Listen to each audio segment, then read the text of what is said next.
김정숙 여사, 1년 넘는 수사 끝에 무혐의, 국민의 혈세가 사적인 용도로 쓰였다는 의혹, 그리고 전직 영부인을 둘러싼 논란이 생겼지만 1년이 넘는 수사 끝에 검찰은 김정숙 여사에 대해 무혐의 결론을 내렸습니다. 김정숙 여사에 대한 수사는 지난해 국민의힘 이종배 서울시 의원의 고발로 시작됐습니다. 의혹은 세 가지였는데요. 인도 타지마할 방문이 국민 혈세를 이용한 사적 여행이었는지, 프랑스 순방 당시 샤넬 재킷을 개인적으로 소장했는지, 그리고 대통령 경호처 직원을 이용해 개인적인 수영 강습을 받았는지 여부였습니다.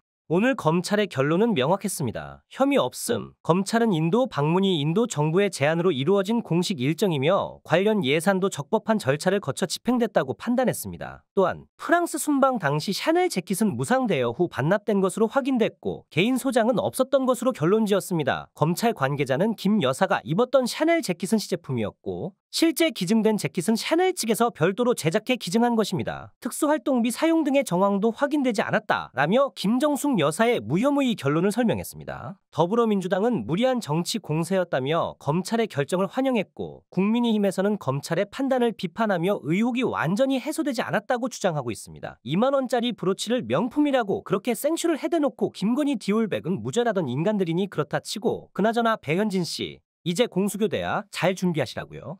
서울남부지법 개혁신당 허은하 대표의 당원투표 무효 가처분 기각.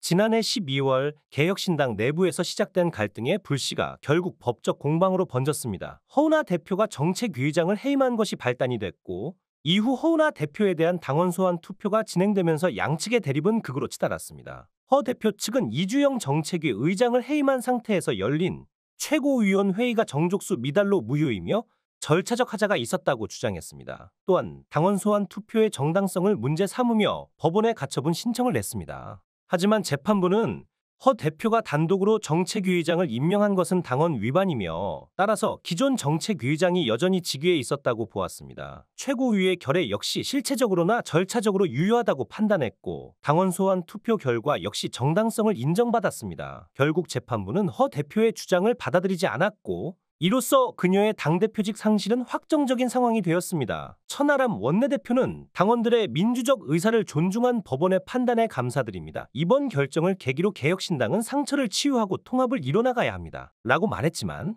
허은하 대표는 SNS에 이번 일을 통해 실체를 알게 된 구태 정치의 표본, 이준석과 천하람, 이기인 등에 대한 민영사상 조치는 끝까지 이뤄질 것입니다. 라며 끝까지 싸우겠다는 의지를 피력했고 이준석 의원과 천하람 원내대표를 향한 강한 비판을 쏟아냈습니다. 허은하 대표의 반발이 거세지만 개혁신당은 천하람 원내대표 대행 체제로 운영될 것 같은데요. 이준석 의원이 사실상 승리를 거뒀지만 당내 분열로 이준석의 리더십을 좋게 보는 사람은 그리 많지 않을 듯합니다. 허은하 대표가 본안 소송을 진행하겠다고 밝힌 만큼 법적 다툼이 계속될 가능성이 크지만 이번 판결로 개혁신당 권력 구도가 사실상 재편되었기 때문에 허 대표가 당내 입지를 되찾기는 쉽지 않을 것 같네요. 그나저나 이준석과 길게 가는 사람이 몇이나 될지 이런 식으로 가다가는 몇 년만 지나면 반 이준석만 모아도 당을 하나 차리겠는데요.